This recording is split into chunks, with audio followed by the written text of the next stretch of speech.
Have you ever dreamed about retiring early? Maybe at 55? It sounds amazing, right? But here's the thing. There's this really tricky decade that almost nobody plans for. It's that gap, that bridge you have to cross between your last day of work and the day benefits like Medicare finally show up. Today, we're going to talk about how to build that bridge so you can actually walk across it without it falling apart underneath you. So let's get right into it with the big question. Can you actually pull it off? Can you retire at 55 with $1.5 million in the bank?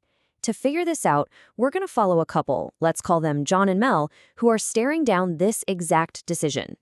All right, so here are their numbers, plain and simple. They figure their lifestyle costs about $75,000 a year.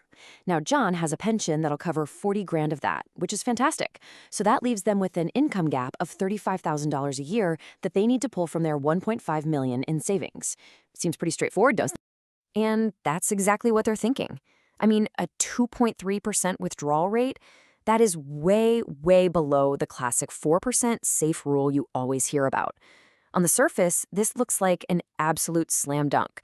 But as we're about to see, relying on that simple math can be, well, it can be really dangerous.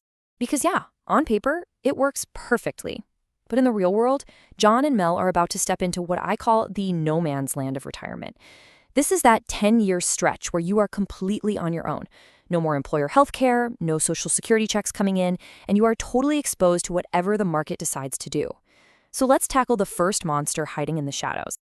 And that first monster lurking under the bridge is healthcare. Seriously, forgetting to budget for this is probably the single biggest mistake early retirees make. Its cost can completely derail an otherwise perfect plan. Okay, get ready for this. For a pretty healthy couple in their mid-50s, a private health insurance plan can easily cost over $2,000 a month. Annually, that's a jaw-dropping $25,000 they didn't really account for. All of a sudden, their $35,000 gap isn't $35,000 anymore, it's $60,000. This one expense just nearly doubled what they need to pull from their savings. So how in the world do they tame this monster? Well, the answer is all about the Affordable Care Act subsidies. See, what you pay is tied directly to your official income. If they just pull the full amount they need from their 401k, well, that counts as income. It pushes them too high, and they're stuck paying that full $2,100 premium. But if they can be smart and keep their reported income low enough, that premium could crash all the way down to just $400 a month. We're talking about a $20,000 a year difference. It's huge, and it all boils down to controlling one little number. And the key to all of this, the magic number, is right here, MAGI. It stands for Modified Adjusted Gross Income. This is the exact number the government looks at to decide if you get those subsidies. By keeping their MAGI at that $75,000 level, John and Mel can save an absolute fortune. This one number is the control lever for their entire healthcare strategy. Okay, so they've figured out a plan for the healthcare beast. That's a huge relief. But now there's another problem.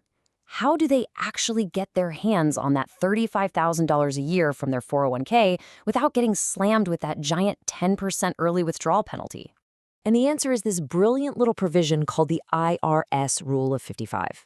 It's got 3 simple steps. First, you have to leave your job in the year you turned 55 or any year after that. Second, you must keep your money in that company's 401k. Do not roll it over to an IRA. That's key. And third, if you do those 2 things, you can pull money out penalty-free. It's the essential tool that makes this whole income bridge actually possible. So at this point, their bridge seems pretty solid, right? They've got a handle on healthcare costs, and they have penalty-free access to their cash. But what happens if the ground underneath them starts to shake? And I'm talking about a big, nasty stock market crash right after they retire. This brings us to the last and maybe the most critical piece of this whole puzzle. We have to stress test the plan. Look, a retirement plan is only as good as its ability to survive a worst-case scenario. And for early retirees, that scenario is almost always a market crash in the first couple of years. The fancy financial term for this danger is sequence of returns risk. But forget the jargon. All it means is that when your investment returns happen is just as important as how big they are. Pulling money out of your portfolio while it's in the middle of a nosedive has a devastatingly huge impact on how long your money will last. It's like you're eating your own seed corn for the future. And this chart just shows you how bad it can get. In a normal, flat year, their $35,000 withdrawal is just a little 2.3% dip. No big deal. But now look what happens if the market drops 15% in that same year. You've got the 15% loss from the market, plus the 2.3% they're pulling out. That's a total hit of over 17%. Losing almost a fifth of your entire nest egg in year one of retirement, that is a catastrophic blow. So how do you possibly defend against something like that? The answer is actually surprisingly simple, but it is incredibly powerful. It's a strategy called the cash bucket defense. It's basically a dedicated pile of cash you set aside for exactly this kind of emergency. For John and Mel, this means they need a $70,000 cash bucket. Now, why that number? It's simple. It represents 2 full years of their income gap. If the market crashes, they just stop taking any money from their 401k. They turn off the tap. Instead, they live off this cash. This gives their main portfolio critical time, up to 2 years, to hopefully recover without them being forced to sell at the absolute worst possible time.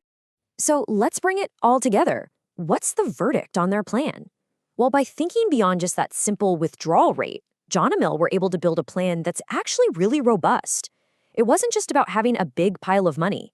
It was about having the right strategy to handle the very unique risks of that 55 to 65 bridge. So, their successful plan really stands on these 3 pillars. You can think of them as the 3 legs of the stool.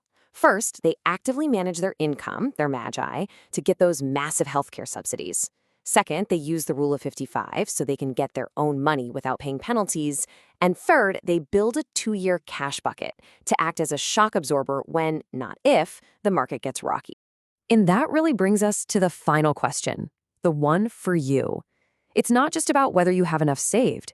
It's about whether you have a real plan to navigate healthcare costs, to access your money the right way, and to survive a market storm. In other words, is your retirement bridge truly stress tested?